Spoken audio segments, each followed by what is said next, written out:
नारायणं नमस्कृतं नरं चैव नरोत्तमं देवीं सरस्वतीं व्यासं ततो जयमुदीरयेत्।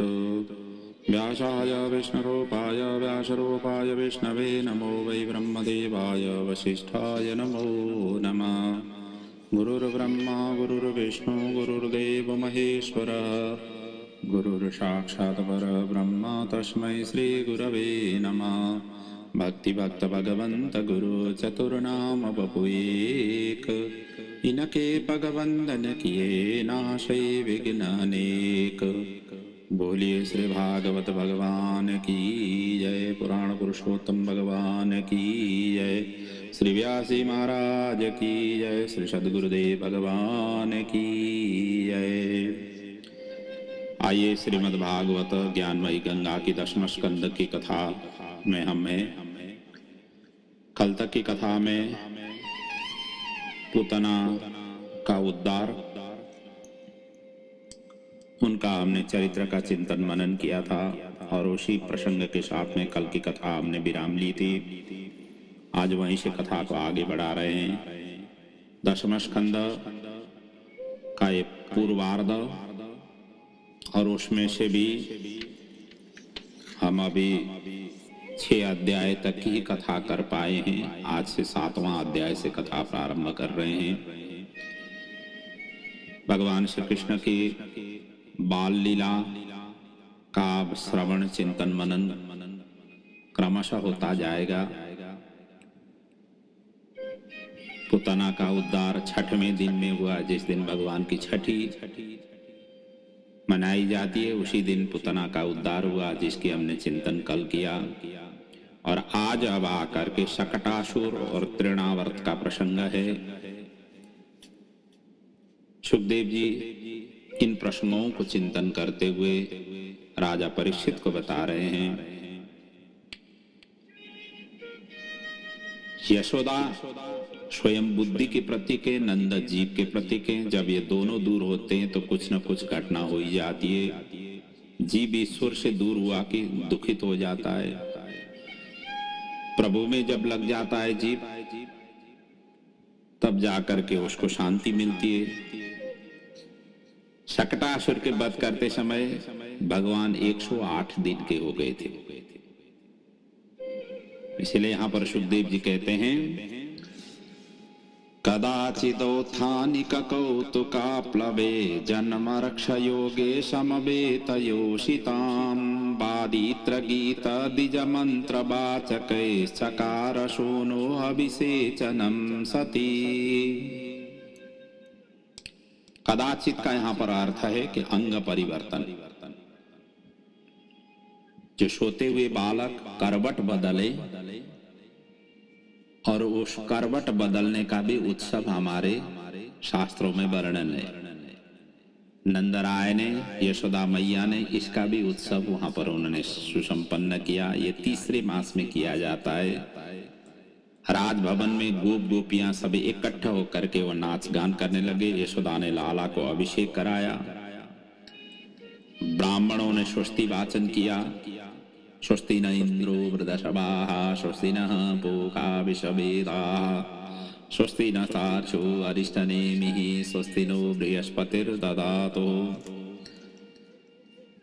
जब स्वस्ति वाचन पूर्वक उनको अभिषेक कराया, लाला को नींद आई और झटपट आंगन में पड़ा हुआ शकटा जो गाड़ा है उसके नीचे झूले पर उनको सुला दिया। संजात निंद्राक्ष मसीस यच्छनहि। और उसी समय कंस का भेजा हुआ असुर शकटा में आकर के घुस गया। वो तो वही चाह रहा था कि कहां कैसे किस तरीके से इनके ऊपर आक्रमण किया जाए। और दुष्टों की तो यही प्रवृत्ति रहती है, जहां जैसे मौका मिला उसी समय वो झपट लेते हैं, आक्रमण कर लेते हैं। दुष्टों की यही प्रवृत्ति होती है। और कंस का भेजा हुआ शकटा वहां पर आकर के घुस गया और अपने बोझ द्वारा, अपने भार के द्वारा पहियों को पृथ्वी में धंसाने लगा। लाला ने उसी समय दूध पीने की इच्छा से रोने लगे, क्योंकि बालकों का सबसे बड़ा अस्त्र ही रोना है।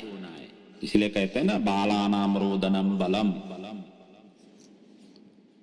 बच्चों की और दूसरा कोई भी उनकी शक्ति नहीं होती है। जब बच्चा रोए तो परिवार वाले उस समय ध्यान देना चाहिए बच्चों को। वो ऐसे ही कभी बालक नहीं रोते हैं, बच्चे कभी नहीं रोते हैं। कुछ न कुछ उनको तकलीफ होती है, दर्द होती है, या कोई मुसीबतें हो जाती है, तब जाकर के बालक रो पड़ते हैं। तो यही सोच करके शकटासुर की जो आक्रमण सोच करके ही अब लाला ने यहाँ पर उच्च उच्च शोर से रोने लगे। देर तक वो रोते रहे, परंतु किसी ने सुना नहीं। इसलिए सुखदेव जी कहते हैं, नैवा शृणोद वैरुदितं सुतस्य सारुदन् स्तनार्थी चरण बुदीक्षिपत। जब इस काफी समय तक उन्होंने जब लाला ने रोए तो कुछ किसी ने सुना नहीं। और इसके पश्चात हुआ क्या कि उसी समय ये शकटा में आकर के घुसा हुआ था। अपना सारा उसने भार वो शकटा को पहियों को ही पृथ्वी पर धसाने लगा। लाला ने दूध पीने की इच्छा से रोने का ये सारा उन्होंने किया। यशोदा यशोदा उस समय आए हुए आगंतुक के सत्कार में लगी हुई थी, उसने सुनी नहीं। असुर ने भी अपना सारा का सारा शक्ति शकटा में लगाया। तो भगवान ने अपने छोटी सी पैर से उस शकटा के ऊपर ऐसा दे मारा, शकटा विशाल भयंकर शब्द करता हुआ आकाश में उछल गया और धड़ाम से पृथ्वी में गिर पड़ा। असुर भी उसी समय दब करके उसी के अंदर में जैसे कृष्ण हुआ। सभी ने ये दृश्य देखा, चकित हुए। और उसी समय गोमूत्रेण स्नापयित्वा बालक को जल्दी जल्दी उठा करके गाय के गोमूत्र के द्वारा उनको स्नान कराया गया। रुदितानेन पादेनः क्षिप्तमेतन्न संशयः। और यशोदा ने जल्दी से लाला को ली और दूध पिलाने लगी। शकटासुर काम क्रोध लोभ का प्रतीक है। ये पुतना का ही भाई था। शकटा के ऊपर दही माखन सांसारिक भोग का ये प्रतीक था, क्योंकि शकटा के ऊपर ये सभी चीज रखा गया था। और ऊपर तो सांसारिक वस्तु है, नीचे भगवान को सुलाया हुआ है। ऊपर भोग प्रदान है, नीचे भगवान है। भोग को ज्यादा प्रश्रय दिया गया, उसका उच्च स्थान दिया गया, लेकिन भगवान को वहां पर निम्न अर्थात गौण स्थान दिया गया। इसलिए कहते हैं ना, 108 माला फेरो तब जाकर के शकटासुर भाग जाता है। काम क्रोध लोभ तभी विलय हो जाता है। यशोदा ने उत्सव के ही दिन भगवान को भूल गई। आपत्ति आया, अर्जुन ने परमात्मा को सारथी पद पर नियुक्त किया, मन को नहीं, तब जाकर के उसने जीता। कहते हैं ना, रविवार के दिन छुट्टी है स्वादिष्ट भोजन के लिए, वो छुट्टी दिया गया नहीं है। उस दिन सात्विक आहार करना है, जप तप करने के लिए छुट्टी दिया गया है। वैसे भी जीवन का 4 पुरुषार्थ है, धर्म अर्थ काम मोक्ष। धर्म और मोक्ष के बीच में ही अर्थ और काम उपस्थित है। धर्म में रहते हुए अर्थ की उपार्जन करनी चाहिए, धर्म को साथ में लेकर के काम की उपासना करनी चाहिए, धर्म को ही साथ लेकर के मोक्ष की उपासना करनी चाहिए। अपने धर्म को जिसने छोड़ दिया,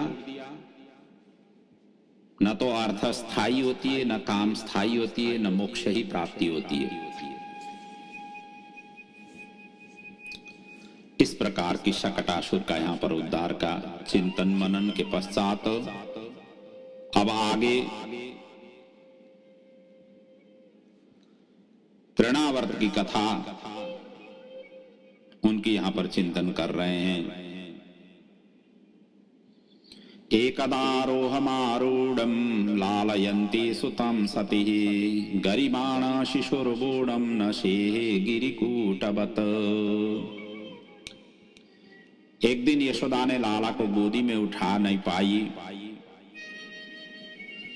और नीचे रख दी। उसी समय कंस का भेजा हुआ तृणावर्त आया। उस भी वो मौका ही देख रहा था। और तृणावर्त जो भयंकर आदि के सहित धूल से कोई किसी को देख नहीं पाते थे, चक्रवाक के रूप में वो आया था। तृणों को आवर्त अर्थात जो चक्रवात जब कभी भी आ जाती है, हम सभी देखते ही हैं, कई बार जो है ना हवा की झोंकें अपने आप में जब घूम जाती हो, उसी को कहते हैं चक्रवात। और वही स्वरूप में आया था ये तृणावर्त, और उसी का ही स्वरूप था ये तृणावर्त। तो दैत्यो नामना तृणावर्त कंसः मृत्यु प्रणोदितः चक्रवात स्वरूपेण जहाराशिन अवरबकम। अर्थात वही चक्रवात के स्वरूप में आकर के बालक को उसी समय उसने उठा करके लेके गया, लाला को उठा करके लेके गया। और यशोदा घर के काम में थी। दैत्य ने उसी समय उठा लिया, आकाश में ले गया। और आकाश में ले जा करके जैसे उसने छोड़ना चाहा, लाला ने अब उसको इस तरीके से पकड़ लिया, गला ऐसे दबा दिया, ऐसे पकड़ लिया जिसके द्वारा प्राण पखेरु उसके निकल गए और अपना विकराल रूप में परिणत हुआ। और सीधा ही एक पत्थर के ऊपर में आकर के गिर पड़ा। और उसी के ऊपर में वक्षस्थल में लाला खेल रहे थे। गोपियों ने जल्दी से जाकर के उठाया और यशोदा को दिया। इसलिए सुखदेव जी यहाँ पर वर्णन करते हैं, तमंतरिक्षा पतितम शिलायाम विशीर्ण सर्वावयवम करालम। शिला के ऊपर में उसको गिरा करके उसका प्राण पखेरु निकाल दिया। इस प्रकार से तृणावर्त का भी भगवान ने उद्धार किया। इसके बाद यशोदा ने लाला को दूध पिलाने लगी। उसी समय जम्भाई आ गई, उसको उबासी आ गई। लाला के मुख में यशोदा ने ब्रह्मांड दिखाया, क्योंकि ज्यादा देर तक दूध पीवे तो यशोदा आश्चर्य में पड़ती थी कि कहीं बीमार नहीं हो जाए। तो भगवान ने दिखाया कि देखिए माता, मैं अकेला थोड़ी पीता हूं, मेरे साथ में तो और भी इतने सारे हैं, सारा ब्रह्मांड ही पी रहा है। इसलिए भगवान को जब भी अर्पण किया जाता है बस तो ब्रह्मांड ही तृप्ति हो जाती है। कई भक्तों के ऐसी भावना होती है अमुक देवताओं को ही ले जा करके प्रसाद चढ़ाया, ऐसा नहीं है। भगवान के मंदिर में आपने ले जा करके जब भी प्रसाद चढ़ाए सभी भगवान के लिए हो जाती है। वहां के भगवान तो है ही है, ब्रह्मांड में जितने भी देवी देवता हैं सभी तृप्ति हो जाते। अर्पण तो करो, लेकिन अमुक देवताओं को ही चढ़ाना है, बाकी देवता क्या, अब जो है ना आप प्रसाद लेकर के जा रहे हैं, बाकी देवता क्या करेंगे। ऐसा कभी नहीं करना चाहिए। विभेद रख करके कभी भी प्रसाद आदि अर्पण नहीं करना चाहिए। कई भक्तों की ऐसी विभेदमयी भावना होती है। भगवान के आगे आप विभेद देखते हैं तो संसार में आप कहां से अभेद देख सकते हैं। संसार में तो और भी आपकी ज्यादा विभेदता हो ही जाती है। भगवान के आगे, भगवान के मंदिर में जाकर के एक छोटी सी प्रसाद के लिए आप विभेद कर रहे हैं, तो इसका मतलब संसार में तो आप कई विभेद करते हैं। और ऐसे विभेद वाली बुद्धि, दुविधा वाली बुद्धि प्रभु को प्राप्ति करने में मुश्किल हो जाती है, उनको समय लग जाता है।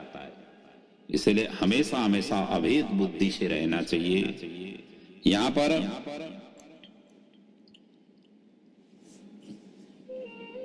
लाला ने सारा ब्रह्मांड विश्व ही यशोदा मैया को दिखाया, विश्व रूप का उन्होंने दर्शन कराया। और उसी का वर्णन यहाँ सुखदेव जी कर रहे हैं। खम्रोदशी ज्योतिरनिम्नासा सूर्येन्दु बन्नी शवसानं बुधिश्च दीपान्नगास्तान् दुहितृर्बनानि भूतानि यानि स्थिरजंगमानि। सारे के सारे, सारा पृथ्वी वहीं पर है, जल वहीं पर है, बनौकश वहीं पर है, सभी स्वदीपान नागान बनानी भूतानी स्थिर जंगमानी, स्थावर जंगम सारा का सारा भगवान ने वहां पर अपने मुखमंडल के द्वारा विश्व रूप का दर्शन किया कराया। यह दृश्य देख करके यशोदा अत्यंत घबरा गई, चकित हो गई। भगवान ने अपना लीला, जैसे चकित हो गई तो अपना लीला समेट लिया और यशोदा ने लाला के मुंह में, गाल में प्यार किया, चुम्बन किया। भगवान ने सुदामा को अपार शक्ति दिया। यमराज को चिंता हुई, इसका दारिद्र्य योग है, इन्होंने क्यों दिया, ये ठीक नहीं किया। तो भगवान ने कहा, मैं वेदोक्त मार्ग से चलता हूं, जिसने मुझे भोजन कराता है उसने सारा ब्रह्मांड को कराता है, पुण्य इकट्ठा हो जाता है उसका। भगवान मर्यादा को उल्लंघन नहीं करते हैं, इसलिए भगवान को जो भी अर्पण किया गया है भगवान अकेले ही नहीं ग्रहण करते हैं, सारा का सारा ब्रह्मांड ही ग्रहण कर लेते हैं। यही शिक्षा यशोदा को देनी थी, इसलिए यहाँ विश्व रूप का दर्शन भगवान ने यहाँ पर किया। ये तृणावर्त रजोगुण का प्रतीक था। काम और क्रोध रजोगुण के ही पुत्र हैं। रजोगुण का चक्कर ही तृणावर्त है। तृणवत जीव आवर्त सह तृणावर्त। काम क्रोध मन में आया तो मन चंचल हो जाता है और यही इसका अर्थ है तृणावर्त का। और आगे सुखदेव जी कहते हैं ये सकटासुर और तृणावर्त कौन थे, ये क्यों और किस रूप में या क्यों आए हैं, इसके विषय में वर्णन करते हैं। पूर्व जन्म में सकटासुर हिरण्याक्ष का पुत्र उत्कच था। लोमस ऋषि के आश्रम में वृक्ष को चूर्ण कर इसने डाला था। तब मुनि ने इनको श्राप दिया कि वायु का तेरा शरीर होगा। अपराध का क्षमा मांगने पर तब जाकर के लोमस ऋषि ने बताया कि वैवस्वत मनमंत्र में भगवान श्री कृष्ण के चरण स्पर्श से तेरी मुक्ति होगी। बात दे हस्तुते भूयात व्यतीते चाक्षुषांतरे वैवस्वंतरे मुक्ति भविता च पदाहरे। इस प्रकार से लोमस ऋषि ने उनको आशीर्वाद दिया था और ये प्रसंग गर्ग संहिता में श्लोक उल्लेख है। और ये तृणावर्त क्या था पूर्व जन्म में, कहते हैं पांडव देश का ये सहस्राक्ष राजा था। और एक दिन गंधमादन पर्वत पर स्त्रियों सहित ये विहार कर रहा था। दैव योग से दुर्वासा का आगमन वहां पर हुआ। राजा ने अभ्युत्थान प्रणाम आदि नहीं किया, क्योंकि वह आसक्ति में, स्त्रियों के साथ में, स्त्रियों के मद में, विषय आसक्त में वो निर्लिप्त था, इसीलिए ऋषियों के प्रति उसने अनादर किया। वैसे भी कहते हैं ना, कामार्थाई न भयम न लज्जा। जो कामी पुरुष होते हैं उनको भय और लज्जा कुछ भी नहीं होती है। तो इसलिए क्रोध में आकर के दुर्वासा तो क्रोध के अवतार है ही है। भगवान भोलेनाथ के स्वयं अंशावतार हैं। क्रोध आ गया तो उन्होंने उसी समय श्राप दे दिया कि असुर योनि में तेरा जन्म हो। फिर मुनि के चरण में उसने पकड़ करके क्षमा याचना की। अंतिम में जाकर के दुर्वासा ने कहा भगवान कृष्ण के अवतार में उनके स्पर्श से तेरी मुक्ति मिलेगी, और वही तृणावर्त बन करके यहाँ आया था। आज दोनों का यहाँ पर उद्धार हुआ। इस प्रकार के सकटासुर और तृणावर्त के प्रसंग को यहाँ पर प्रणाम करते हुए अब आगे भगवान जी के नामाकरण संस्कार का प्रसंग वर्णन है। सुखदेव जी आगे वर्णन करते हैं। राजन, गर्ग पुरोहितो राजन यदो नाम सो महातपा ब्रज जगामनंदस्य वसुदेव प्रचोदिता।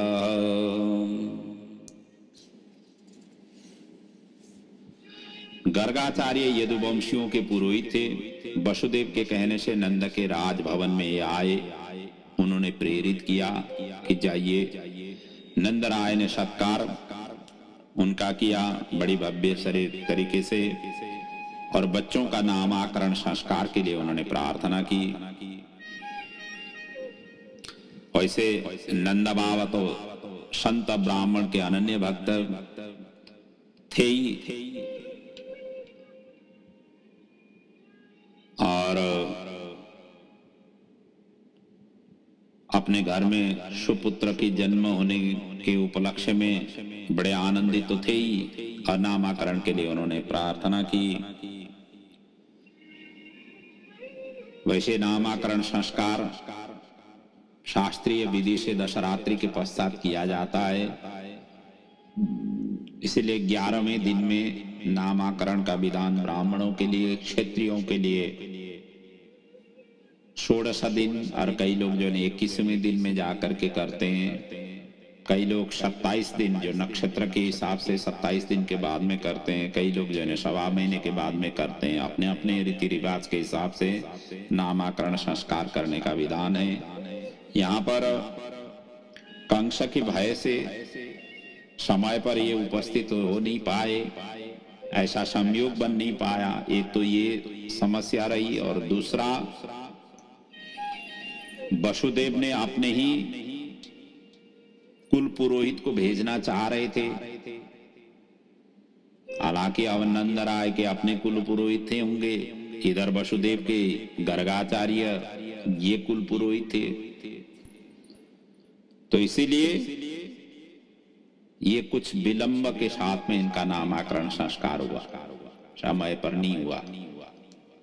कहने का मतलब इतना ही है, क्योंकि 108 दिन की जो करवट बदलने की प्रसंग हमने पिछले प्रसंग में हमने चिंतन मनन किया, और उसके बाद में यहां पर नामकरण संस्कार की यहाँ प्रसंग उल्लेख है। तो इसलिए संस्कार से मन शुद्धि होती है। संस्कार क्यों किया जाता है? इससे मन शुद्धि होती है। शास्त्र में 16 प्रकार के संस्कार वर्णन किए गए हैं। आजकल हम अपने धर्म के संस्कार कौन कौन सी हैं हमें ही मालूम नहीं होता जा रहा है। हम इतने अब विकसित कहें, आधुनिक कहें, या अपने संस्कार को तिलांजलि देते हुए न इधर के न उधर के होते जा रहे हैं। सभी के अपने अपने चिंतन करने की समय, मतलब सोचने की सोचनीय अवस्था है। हम जिस धर्म को अपना रहे हैं उस धर्म के प्रति हमारा कितना गहरा हमारा संबंध है, कितना हम उनके धर्म के प्रति हम क्या क्या जानते हैं, क्या क्या चीज हमारे से जान नहीं पा रहे हैं। जबकि जिस धर्म में हम लगे हुए हैं उस धर्म की सारा का सारा हमें बेसिक नॉलेज तो होना ही चाहिए। अभी तो सभी के सभी ये संस्कार छूटते जा रहे हैं, सभी लोप होते जा रहे हैं, और 2 ही संस्कार अभी बचे हुए हैं। एक तो शादी विवाह, और जब शरीर पूरा हो जाता है तब दाह संस्कार किया जाता है। बस यही 2 संस्कार बचे हुए हैं। प्रत्येक संस्कारों में हवन होती है। संस्कार की शुद्धि ही हवन से होती है। हवन ही ऐसा तत्व है जिसके द्वारा शुद्धि की जाती है। चाहे जनन चाहे मरण, किसी भी प्रकार की संस्कार करते समय हवन को विशेष रूप से प्रमुखता दिया गया है, क्योंकि देवताओं की उपासना हवन के ही, यज्ञ के ही द्वारा उनकी उपासना की जाती है, उनको तृप्ति की जाती है, और संस्कारों में देवताओं की ही प्राधान्यता से पूजा अर्चना की हो जाती है। तो इसलिए यहां पर तो अब 2 ही संस्कार बचे हुए हैं। तो फेरे लेनी पड़ती है, इसीलिए अग्नि को साक्षी रखने के लिए अग्नि वहां पर प्रज्वलित किया जाता है शादी के मंडप में। और दूसरा, शरीर को जब पूरा हो जाती है अग्निदाह संस्कार करते समय अग्नि वहां पर प्रज्वलित की जाती है। जन्म लेते ही जात संस्कार होती है, उस समय शहद चटाया जाता है।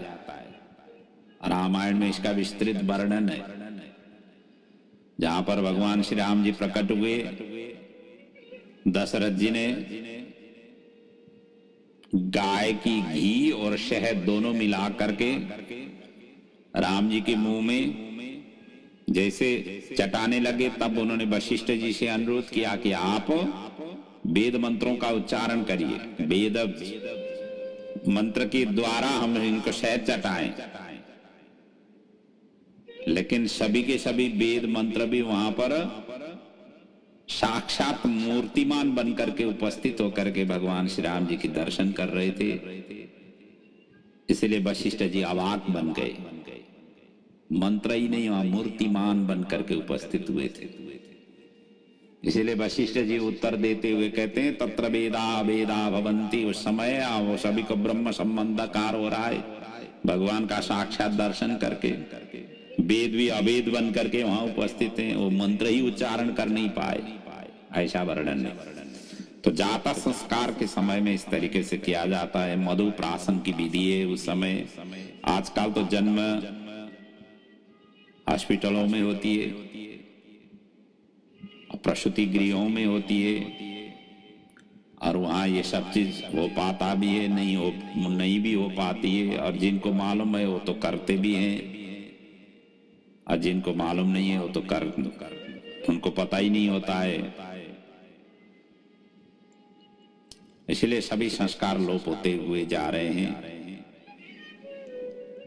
और कोई संस्कार करते भी हैं तो ब्राह्मणों को कहते हैं कि जल्दी जल्दी खत्म कर दो, हमारे पास में इतना ही समय है, अमुक समय है, इतने समय के अंदर, मतलब गाइड और टाइम लाइन ये सब चीज दिया जाता है कि इतने समय में ही सारा संस्कार संपन्न कर दो। अब ब्राह्मण जो है ना, अब जजमान की कल्याण से भी ज्यादा अपने कल्याण सोचते हैं। जब जजमान ही उस तरीके से समय सीमा पाबंदी रखते हैं तो मंत्र ज्यादा क्यों बोले। जिस समय तक उन्होंने गाइडलाइन दिया हुआ है, टाइम लाइन दिया हुआ है, तब तक मंत्र बोलो, अपना काम खत्म हो गया, निकल जाओ। ये होता जा रहा है। जबकि सभी संस्कारों में सभी प्रकार की विधि प्रक्रिया सब चीज करते हुए करना चाहिए, तब जाकर के फलीभूत होती है। तो यहाँ पर गर्गाचार्य जी ने कहा कि बात तो आपकी ठीक है, परंतु कंस को पता लगा तो अनर्थ होगा। तो नंद जी ने कहा कि एकांत में कर दीजिए, कोई ऐसा नहीं है, किसी को मालूम न हो, ऐसी जगह में आप कर दीजिए। तब गर्गाचार्य ने नामा संस्कार करने के लिए उद्यत हुए, और वो भी एकांत स्थान गौशाला में जाकर के उन्होंने नामाकरण किया। और नामाकरण करते समय उन्होंने नाम रखा, अयम ही रोहिणो पुत्रो रामायण सुहृदो गुणई आख्यास्ते राम इति बलाधिक्यात बलम विदो यदो नाम पृथ्भावात् संकर्षण कुशंत्युतः। ये आपके जो ज्येष्ठ पुत्र के नाम ये 3 हैं। एक तो राम है, राम का अर्थ होता है आनंद देना। आनंद देने के कारण इनका एक तो नाम होगा रमयति ही सर्वान आनंदयतीति ही इति रामः, जो सबको आनंद प्रदान करें, रमण प्रदान करें, उनका नाम है राम। और बल में अधिक होने के कारण इनको बल भी कहेंगे, अर्थात बल आदिकः अस्येति ही इति बलः। बल के अधिकता होने से इनका नाम बल भी रहेगा। और एकता रखने के कारण इनका नाम संकर्षण भी होगा। सम्यक कर्षति एकी करोति मेलयति ति संकर्षण।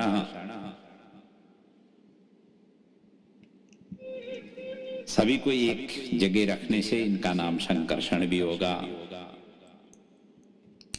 और जो आपके छोटे पुत्र हैं, कनिष्ठ पुत्र के नाम तो अनेक होंगे। अभी तो कृष्ण, वासुदेव आदि प्रसिद्ध होंगे। और ऐसा कहते हुए कहते हैं, बहूनि सन्ति नामानि रूपाणि च सुतस्य ते गुणकर्मानुरूपाणि तान्यहं वेदनो जना।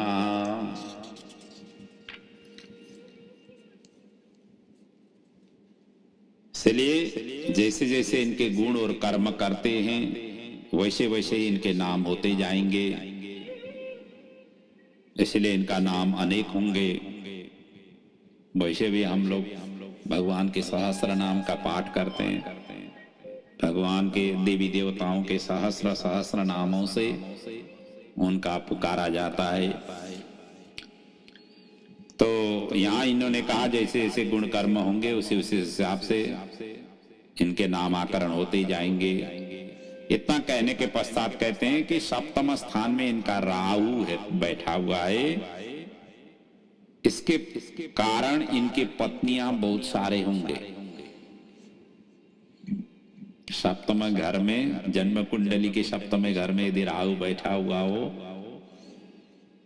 तो गर्गाचार्य कह रहे हैं कि इनकी बहुत सारी पत्नियां होंगे।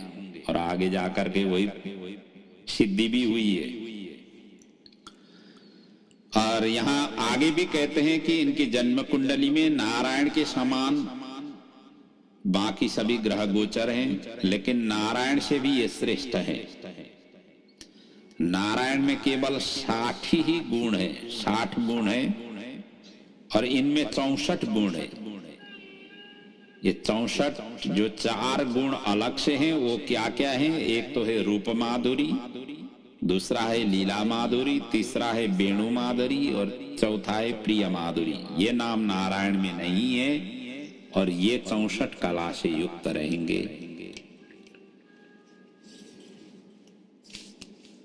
और इतना ही नहीं, प्रागयम वासुदेवस्य क्वचित जातास्तवात्मजा वासुदेव इति श्रीमान अभिज्ञा संप्रचक्षते। कोई तो इनको वासुदेव कह करके इस तरीके से आपके पुत्र के नाम पुकारेंगे। इस प्रकार से नामाकरण यहाँ पर उन्होंने किया। नामाकरण संस्कार पूर्ण हुआ।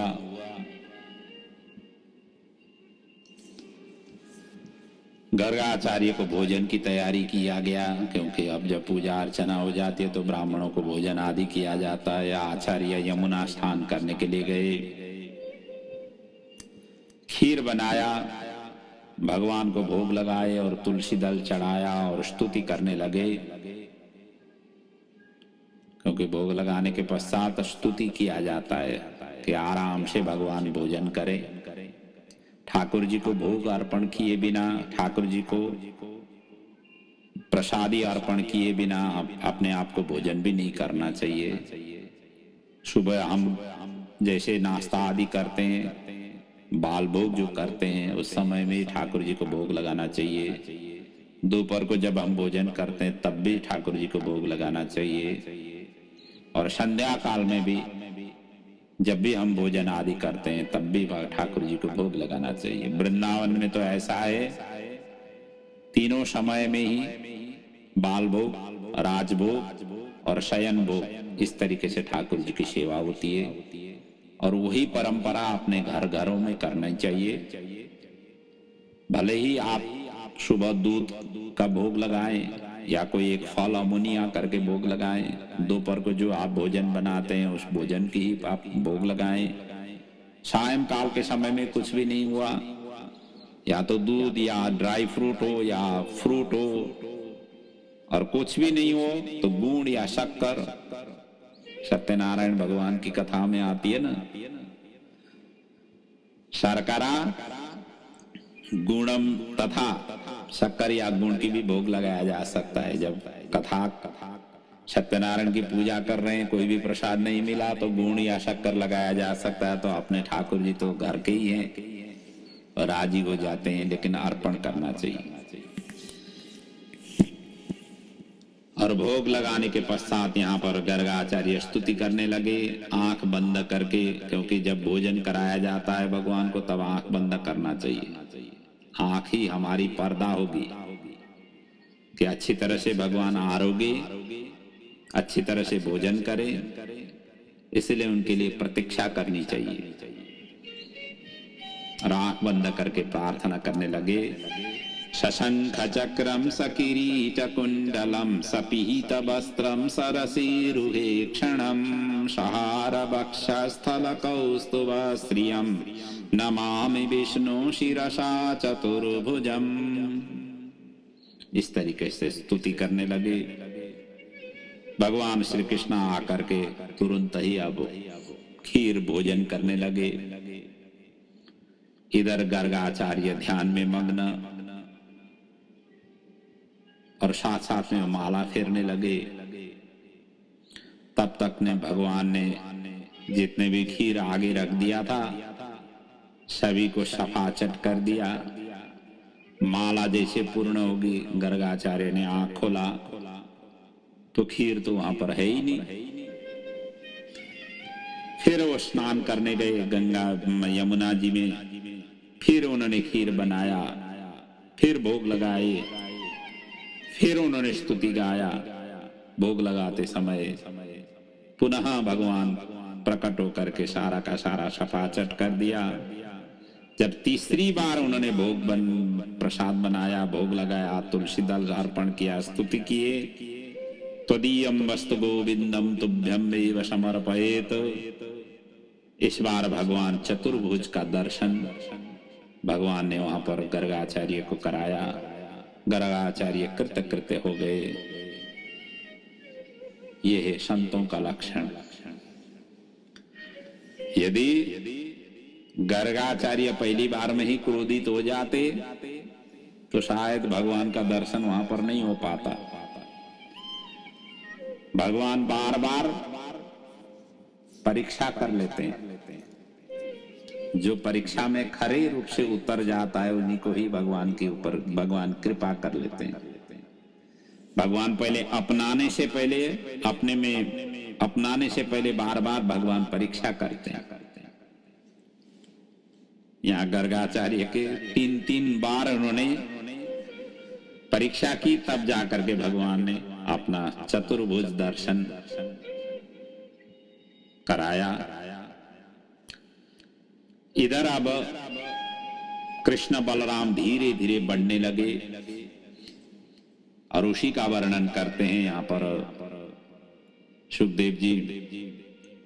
कालेन व्रजताल्पेन गोकुले राम केशवो जानोभ्याम सह पाणिभ्याम रिंगमाणो विजृहतो। दोनों भैया मैया की अंगुली पकड़ करके धीरे धीरे अब चलने लगे। कैसी अद्भुत छटा हो रही है आंगन में दोनों भाइयों की। कहते हैं ना, एक भजन है ना, रुन झुन झनन झनन झन बाजत है पैजनिया, कुछ ऐसा भजन है। और राम जी की उसमें तो कहते हैं ना, ठुमक ठुमक चलत रामचंद्र। जब बच्चे थोड़े बड़े हो जाते हैं कितने अच्छे सुंदर लगते हैं। इसलिए घर की शोभा ही बच्चों से होती है। आजकल तो शादी विवाह ही बहुत देर से होने लग गई, बच्चे देर से पैदा होने लग गए और एक ही बच्चे से ही माँ बाप जो है ना एक तरह से पूर्णता प्राप्ति कर लेते हैं। जितना बड़ा घर है उतनी बड़ी संतान की फैलाव करनी चाहिए। घर जितना आपने बड़ा लिया हुआ है, जब घर में सभी कमरे में एक एक संतान रहे तो ही उस घर की शोभा रहती है। तो यहाँ धीरे धीरे कृष्ण बलराम बढ़ने लगे। घुटनों के सहारे गौशाले जाते थे, बछड़ों के साथ खेलते थे। बछड़ा अम्मा कहते थे, कृष्ण अम्मा कहते थे, बछड़े अम्मा अम्मा कहते ना, अम्मा। अय्या अम्मा कहते थे। नंद यशोदा नित्य गौ सेवा करते थे। गौ के आशीर्वाद से वृद्धावस्था में इनको पुत्र प्राप्त हुआ था। गौ, ब्राह्मण, तुलसी, भगवान की सेवा से ही पुत्र प्राप्ति होती है। बछड़े के पूंछ पकड़ करके खड़े होने लगे, इसलिए वत्स पुक्ष बलम्बनम नाम इनका भगवान श्री कृष्ण का एक नाम ये भी पड़ा। आज घुटने की सहारा छोड़ दिया और भी वो बड़े हो गए, इधर उधर घूमने लगे, माखन चोरी करने लगे, अड़ोस पड़ोस के गो बालक के साथ देने लगे। और उनका नाम इसके पश्चात क्या हुआ कि बाल गोपाल चौर्य विद्या प्रचारक मंडल। उन्होंने ये मंडली इन्होंने बनाया, उनके अध्यक्ष बन गए। गोपिनी के घर में दूध दही माखन कब किस समय कहाँ रखती है, किस रास्ते से लाती है, छिपाती है, आदि विषय में जानकारी लेने लगे। पहले तो जाकर के हाथ फैला करके मांगते थे, नहीं मिला तो पथराव करते थे, रोज यही लीला करने लगे। अति हुआ, गोपिनी आकर के यशोदा को शिकायत करने लगी, चोर चोर चोर कह करके शिकायत करने लगी। यशोदा कहती थी छिपा करके रखो अपना सामान, दूसरे के बच्चों को क्यों चोर कह करके आप लोग लांछना लगाती हो, शिकायत करती हो, अपने सामान की संभाल करके रखो। चोर वो आकर के ले ही नहीं जा सकता है, ऐसी जगहों में रखो। तो गोपियां कहती है कि अंधेरे की जगह में भी हम रख लें तो भी ये निकाल करके लेता है, जहां भी जाता है वहां पर प्रकाश हो जाता है, चाहे अंधेरा हो, चाहे बंद कोठी हो, कमरे हो, ये कहीं ना कहीं से घुस जाता है। भगवान का स्वरूप तो है ही है ना, अड़िमा महिमा लगिमा सभी रूप स्वरूप में वो आ जाते हैं। छोटे से छोटे भी बन जाते हैं, बड़े से बड़े भी बन जाते हैं। और कई बार तो ऐसे होते हैं कि हम गौ की दूध निकाल ही नहीं पाते, बछड़े को छोड़ देते हैं। अरे बछड़ा क्या है, विषय आसक्त जीव है। इतना ही नहीं, अन्य भी क्या क्या ये करते हैं। सुखदेव जी इसी का वर्णन करते हैं बड़े दिव्य श्लोक से। कहते हैं वत्सान मुंचन क्वचिद समये क्रोश संजात हासस्तेयं स्वाद्यत्यात दधिपय कल्पितैस्ते अयोगै मरकान् बोक्षान् विभजति सचेन नाति भाण्डं भिनन्ति द्रव्यालाभे सगृह कुपितो यात्युपः क्रोश्यतोकान्। कभी तो बछड़े छोड़ देना, कभी जो है ना भांड को ही तोड़ देना, पथराव कर देना। हम कुछ बोले तो ये हंसने लग जाता है, और ये खुद ही नहीं इसके दलबल के साथ में आ जाते हैं, और कई बार तो बंदरों को लेकर के आ जाते हैं। आज भी जाइए ब्रजभूमि में बंदरों की कितना बिगी है। घर के छतों में जाली लगाया हुआ होता है, छतों में बंदरों की इतनी बिगी है वृंदावन में, ब्रजभूमि में। तो बंदरों के सहित आकर के खा लेते हैं। नहीं मिला तो मटकी ही तोड़ देते हैं। घर में कुछ नहीं मिला तो हमें आकर के वो खिजाते हैं, और सोए हुए बच्चों को रुला करके भाग जाते हैं। छीकों पर रखे तो दूध दही, वह भी उच्च जगहों में जहां भी रखें तो नोक द्वारा, कोई ऐसा डंडा लेकर के जिसके आगे नोक हो, और डंडे से छेदन करके भाग जाते हैं। और इतना ही नहीं, लीपे पोते हुए सुंदर घर में कुत्ता बिल्ली कबूतर आदि को सूखा मल ला करके वो गिरा देते हैं, भ्रष्ट कर देते हैं, सब जगह अपवित्र कर देते हैं।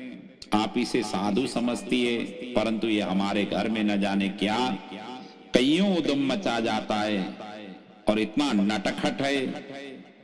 यशोदा ने प्रत्युत्तर में डांटती तो भयभीत होकर के गोदी में छिप जाते। इस तरीके से गोपियों आकर के शिकायत करने लगी। एक दिन का समय ऐसा हुआ, भगवान श्री कृष्ण ने खेलते खेलते मिट्टी खाया और गोप कुमारों ने यशोदा को शिकायत कर दी, लाला को डांटा, माखन चोरी करके खा करके पूर्ण नहीं हुआ, मिट्टी तो लाला ने जोरदार शब्दों में कहा, अब मिट्टी खाने लग गया। यशोदा डांट रही है। तो लाला उत्तर देते हुए कहते हैं, नाहम भक्षितवान् अम्ब सर्वे मिथ्याभिवंसिनः यदि सत्य गिरस्तर्हि समक्षम पश्य मे मुखम। न अहम भक्षितवान् अम्बः, मैंने, हे माता, मैंने मिट्टी नहीं खाई है। और ये सर्वे मिथ्या अभिशंसिनः, अर्थात ये सभी के सभी मुझे झूठ लांछना लगा रहे हैं। अहम नाहा पुरुषः भक्षितवान्, हे सती अम्बा माता यशोदे, यदि एते गिरे भक्षिका तरहि ममैव मुखम पश्यति, मेरा ही मुख आप देखो। कथम भूतम समक्षम सम्यक अलम ज्ञानम यत्र तत्, यदि सत्य गिरह तरहि, यदि उनकी बातों के आप सत्य लागती हो तो मेरी मुख को ही आप देखो। समक्षम पश्य मे मुखम। इस तरीके से भगवान ने यशोदा को बताया कि मेरा मुख ही दर्शन करो। और ये मिट्टी खाने के ऊपर विद्वानों ने अनेक प्रकार की उत्प्रेक्षा की हुई है। विद्वान लोग कहते हैं भगवान सत्वगुणी है, आगे रजोगुण का उनको कार्य करना है, इसलिए उसका शुरुआत रज से ही करें। रज का अर्थ होता है मिट्टी, इसलिए उन्होंने मिट्टी भक्षण किया। पृथ्वी का नाम रसा भी है, सभी रस तो ले चुका हुआ है, रसा का भी रस क्यों नहीं ले, इसीलिए उन्होंने खाए। इस तरीके से विद्वानों ने उत्प्रेक्षा की। और कुछ विद्वान कहते हैं पहले पूतना ने विष भक्षण किया कराया था, उनका विष भक्षण इन्होंने की, उसका दवाई के रूप में इन्होंने मिट्टी खाया। और कई विद्वानों का ऐसा उत्प्रेक्षा है कि भगवान ने सोचा भक्तों के चरण रज खा करके उन्हें हृदय में धारण करूं, इसलिए उन्होंने भक्षण किया। क्योंकि भक्त उसी ब्रजभूमि में चलने फिरने वाले भक्तों, उनके चरण रज को स्पान करके उन सभी को हृदय में धारण करो। और कई विद्वान कहते हैं कि ये छोटे बालक स्वभाव से ही मिट्टी खाते हैं, क्योंकि बालक का जेब ही मुख है। छोटे छोटे बच्चे, उनका पॉकेट ही मुख होता है, जो भी हाथ में आए मुंह में डाल देते हैं। जब मां ने ज्यादा की तब भगवान ने मुख खोल करके विश्व ब्रह्मांड यहां पर पुनः दिखाया, और जिसमें यशोदा मैया ने क्या क्या देखी। सातत्र ददृशे विश्वम जगत स्थानो चखम दिशः साद्री दीपाब्धि भूगोलम सबाह्य अग्निन्दुतारकम। सारा का सारा वहां ब्रह्मांड उन्होंने दिखाया। इस प्रकार लाला ने यशोदा को ब्रह्मांड का मोह से मोहित कराया। वैष्णवी व्यतनोन्मायां पुत्र स्नेह महिम विभु, वैष्णवी माया को उन्होंने विस्तार किया।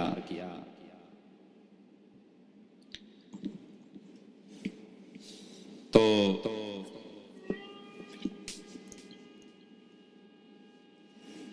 आगे जाकर के वैसे भी कहा जाता है ना कि मुक्ति दो प्रकार की है, एक तो सद्य है, दूसरा क्रम मुक्ति है। क्रम मुक्ति में क्या होता है? शूद्र से वैश्य, वैश्य से क्षत्रिय, क्षत्रिय से ब्राह्मण, ब्राह्मण से अग्निहोत्री, ब्रह्मनिष्ठ, तपोनिष्ठ, और जन्म जन्मांतर में जाकर के उनकी मुक्ति हो जाती है। ये क्रम मुक्ति का प्रक्रिया है। और सद्य मुक्ति उसको कहा गया है जो तत्काल मुक्ति, क्योंकि पुष्टि भक्ति में भक्ति के आचार्य ही पुरुषोत्तम है। और गोपिनी सोते समय कृष्ण साथ में जपते थे, हरे कृष्ण कृष्ण कृष्ण हरे हरे, हरे राम राम राम हरे हरे। हमेशा हमेशा इस प्रकार से भगवान श्री कृष्ण की जाप करते थे, कृष्ण कृष्ण कृष्ण कहते थे। आजकल तो क्या होता है, सोते समय कृष्ण नाम तो आता नहीं है। आपने दिन भर की कारोबार पहले दिमाग में आती है और कल के लिए जो कारोबार करनी है उनकी प्लानिंग बनती है सोते समय, वही जपते जपते सो जाते हैं। दिन में घर में तो ऐसी स्थिति होती है, लेकिन मठ मंदिरों की यात्रा कर रहे हैं तो भी जो है ना कारोबार की ही यात्रा उनके साथ में चलती है। मठ मंदिरों में गए हुए हैं, वहां पर भी जाकर के घर गृहस्थी और संसार की ही बातें चलती है। भगवान के नाम, भगवान के सामने जाकर के भी भगवान के नाम नहीं आती है। और ऐसे जीवात्माओं को कैसे मुक्ति हो जाती है भगवान ही जाने। जबकि भगवान के सानिध्य में जाकर के भगवान से इतर आपको वार्तालाप करनी ही नहीं चाहिए। और कई भक्त तो ऐसे होते हैं कि भगवान के मंदिर इसीलिए जाते हैं ताकि जो है ना वहां पर और चर्चा करने को अवसर मिले। दूर दूर से जो भी सहेलियां आ जाएं उनको इकट्ठा करके वार्तालाप करें। इस उद्देश्य से मठ मंदिरों में जाया करते हैं। और ऐसे जीवात्माओं को कैसे उद्धार हो जाती है भगवान ही जाने। शास्त्र कहती है सतत चिंतन वाले ही व्यक्ति मुक्ति के भागी बनता है। सतत का अर्थ होता है निरंतर। खाना बनाते समय गोपिनी कृष्ण जपते थे। आजकल तो खाना बनाते समय, खाना तो वैसे बहुत ही कम बनने लग गया है, और जहां जहां बन रही है वहां पर भी या तो सामने टीवी होती है। टीवी को एक संत कहा करते थे बोका बॉक्स। किसी संतों ने उनको बताया, वो संत बंगाल के थे, वो अपने प्रवचन में बता रहे थे, तो मैंने प्रवचन उनका श्रवण करते समय कोई बंगाली भगत थे होंगे, और महाराज जी को उन्होंने बताया कि महाराज जी आपको पता है ये क्या है? सामने टीवी को दिखाते हुए कहते हैं बोका बक्से। और बाद में उनको पता चला कि बोका का अर्थ होता है पागल। टीवी तो पागल बना लेता है व्यक्ति को, जो है ना। एक टीवी कुछ रोग भी है ना, व्यक्ति को कमजोर बना लेता है। उसके समय पर इलाज नहीं हुआ तो कई का शरीर भी पूरा हो जाती है टीवी के माध्यम से। तो उसी प्रकार की ये बीमारी का प्रतीक है। इसलिए इन चीजों को तभी सदुपयोग करना चाहिए जो अपने जरूरतमंद से ज्यादा इनको अपनाना नहीं चाहिए। कोई भी चीज जरूरत से ज्यादा हो जाए तो अपाच्य हो जाती है और उससे कल्याण नहीं होती है।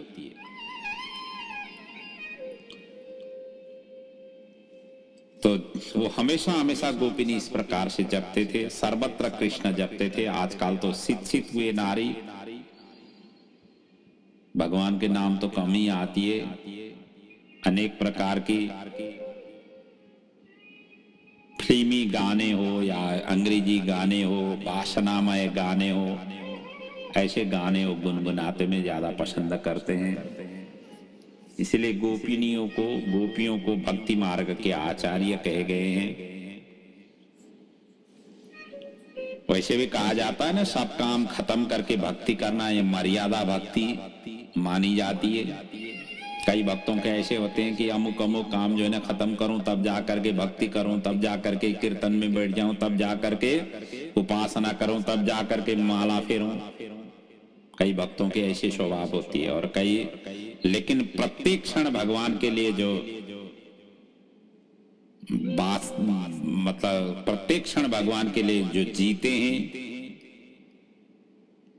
और जो भगवान के लिए त्याग देते हैं वो सन्यास के सन्यासाचार्य होते हैं, अर्थात वो उत्तम कोटि के माने जाते हैं। माखन चोरी का रहस्य मन ही माखन है, और चित्त मन को चुरा करके गोपिनियों का मन निरोध किया,